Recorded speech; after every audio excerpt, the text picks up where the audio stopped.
중국어는 CC에게 물어보세요. 안녕하세요. askcc.com의 CC입니다. 이번 시간에는 간단하게 알아보는 중국의 역사, 정성공에 대해서 알아보겠습니다. 중국 역사를 보면 이제 과거에는 이제 아주 오랫동안 이제 그 타이완에 대해서 사실 그렇게 중요하게 여기지 않았었는데요. 그래서 한때는 이제 네덜란드 사람들이 이제 타이완을 이제 점령을 하기도 하죠. 이제 그랬던 것이 정성공이 이제 청나라에 맞서 싸우는 과정에서 이제 네덜란드 사람들이 차지하고 있었던 타이완을 이제 되찾게 되는데요. 그런 의미에서 본다면 정성공은 명나라 말기에 이제 충신이기도 하지만 오늘날의 의미에서 본다면 이제 외세로부터 타이완을 되찾은 민족의 영웅일 수도 있겠습니다. 자, 그럼 지금부터 정성공에 대한 이야기를 해보도록 하겠습니다. 먼저 지도를 좀 보시겠는데요. 이제 바닷가를 중심으로 해서 봐주시면 되겠습니다. 그래서 오른쪽 위가 이제 황해가 되겠습니다. 이제 우리는 이제 서해라고도 부르는데 중국에서는 이제 당연하겠지만 황해라고 이렇게 부르죠. 그리고 그 아래가 바로 이제 동중국해, 중국에서는 동해라고 부릅니다. 그리고 아래 남중국해, 중국에서는 이제 남해라고 부르죠.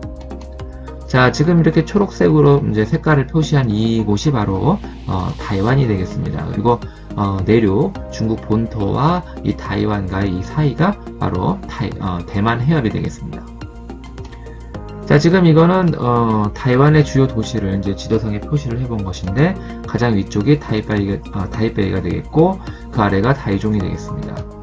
그 아래가 타이난이 되겠고요. 가장 아래가 까오시옹이 되겠습니다.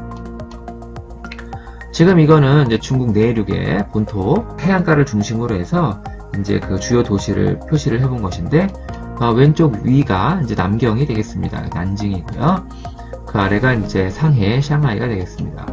그 아래는 이제 후조우가 되겠고요. 그 아래가 바로 시아먼이 되겠습니다. 왼쪽 아래에 4개의 빨간 점이 보이는데요. 왼쪽 위가 이제 광저우가 되겠고 그 아래가 마카오, 아오먼이 되겠습니다. 오른쪽 위는 심천, 션전이 되겠고요. 그 아래가 홍콩, 샹강이 되겠습니다. 자, 지금 이거는 이제 동중국해 두 곳을 이제 지도상에 표시를 해본 것인데, 이제 오른쪽 위에 이제 빨간 점이 바로 이제 오키나와가 되겠습니다. 그 일본의 류큐 제도에서 보시면 아래쪽에 이제 커다란 섬이 하나 보이는데, 이 섬이 바로 오키나와 섬이 되겠습니다. 그래서 오키나와 섬에 이제 오키나와시를 이제 표시를 해본 것이고요. 그리고 이곳이 바로 이제 중국과 일본 간의 그 영토 분쟁을 겪고 있는 보어도가 되겠습니다.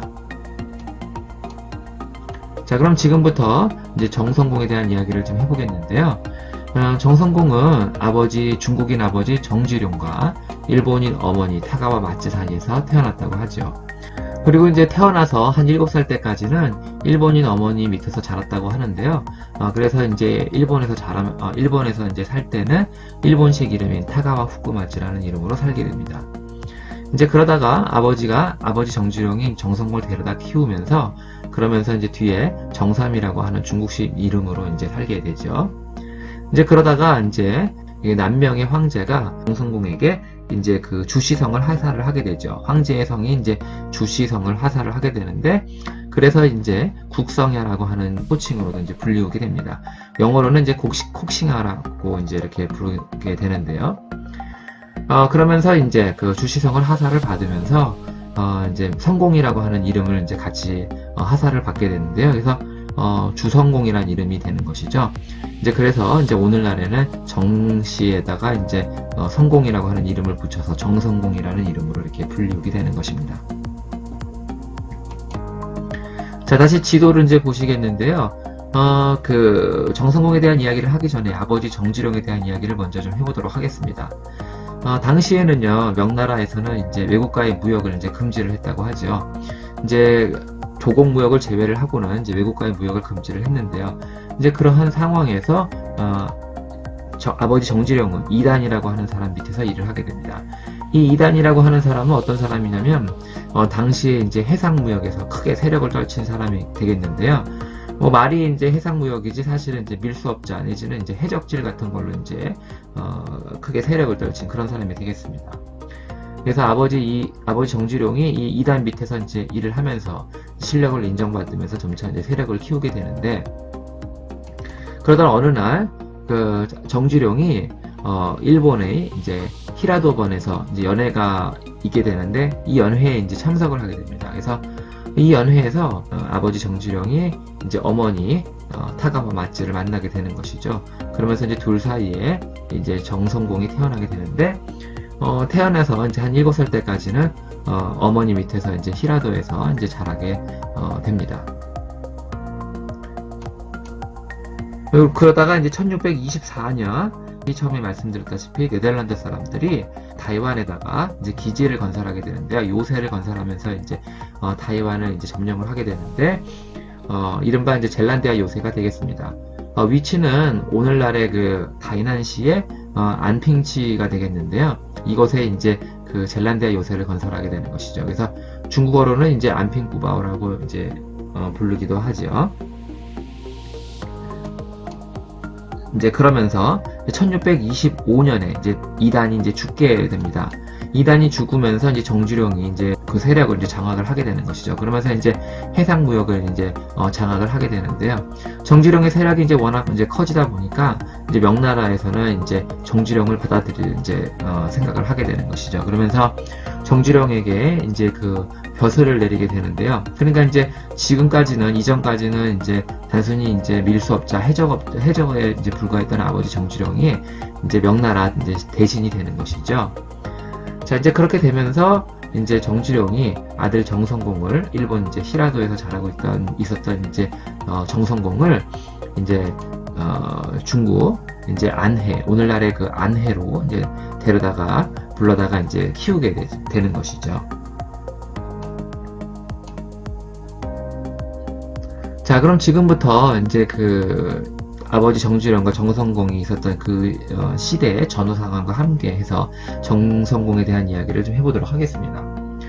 자, 1592년 우리나라에서는 이제 임진왜란이 이제 벌어지게 됩니다.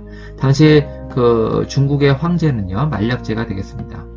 그리고 이제 1604년에 아까 말씀드렸다시피 이제 아버지 정주령이 이제 태어나게 되고요. 1616년에는 이제 누르하치가 이제 금나라를 세우게 되죠. 그 전에 있었던 금나라와 구분을 짓기 위해서 이제 역사적으로 이제 훗날에 이제 후금이라고 이제 부르기도 합니다. 그리고 이제 1620년에는요 그 만력제가 이제 죽게 되지요. 그리고 만력제가 이제 죽으면서 주상락이 황제의 자리에 오르게 되는데 태창제가 되겠습니다. 그리고 주상락이 이제 태창제가 죽게 되자 그 뒤를 이어서 주유교가 이제 황제의 자리에 오르게 되는데 천계제가 되겠습니다. 그리고 이제 1624년 아까 말씀드렸다시피 정성공이 태어난 해가 되겠는데요. 1624년 이해에 이제 네덜란드 사람들이 그 다이난시, 대만의 그 타이완의 다이난시, 오늘날 다이난시의 안평주에 젤란디아 요새를 이제 짓게 되는 것이죠.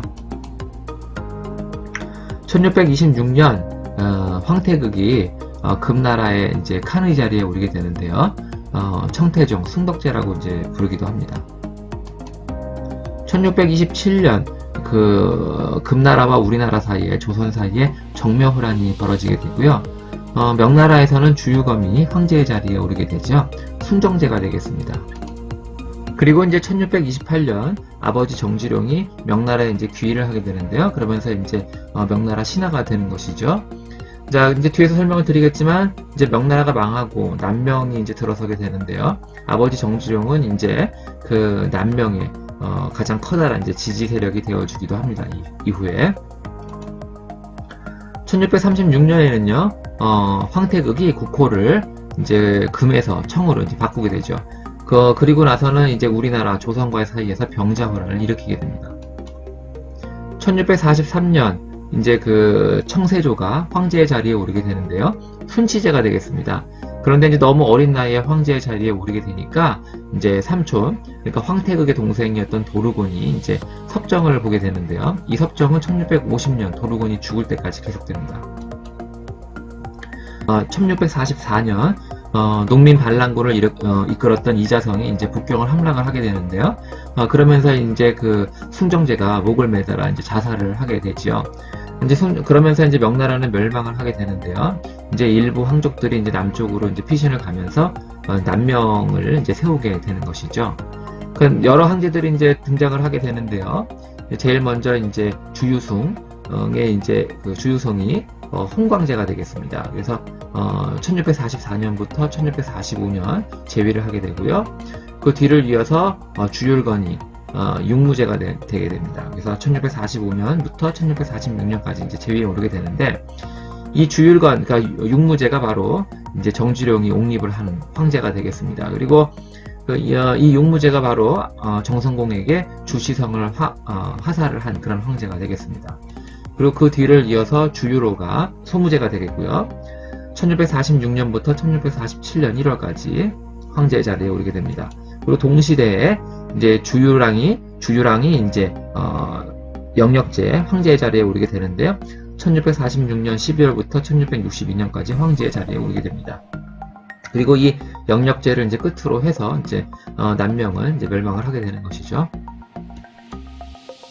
1646년 이제 아버지 정주령이 이제 청나라에 투항을 하게 됩니다. 그러면서 그 아들 정성공에게 또 이제 투항을 이제 권하게 되는데요. 사실 이제 아버지 정주령이 청나라에 투항을 한 이후에 이제 청나라가 남쪽으로 이제 공격을 하는 과정에서 이제 어머니 타가와 말즈가 이제 자살을 하게 되지요.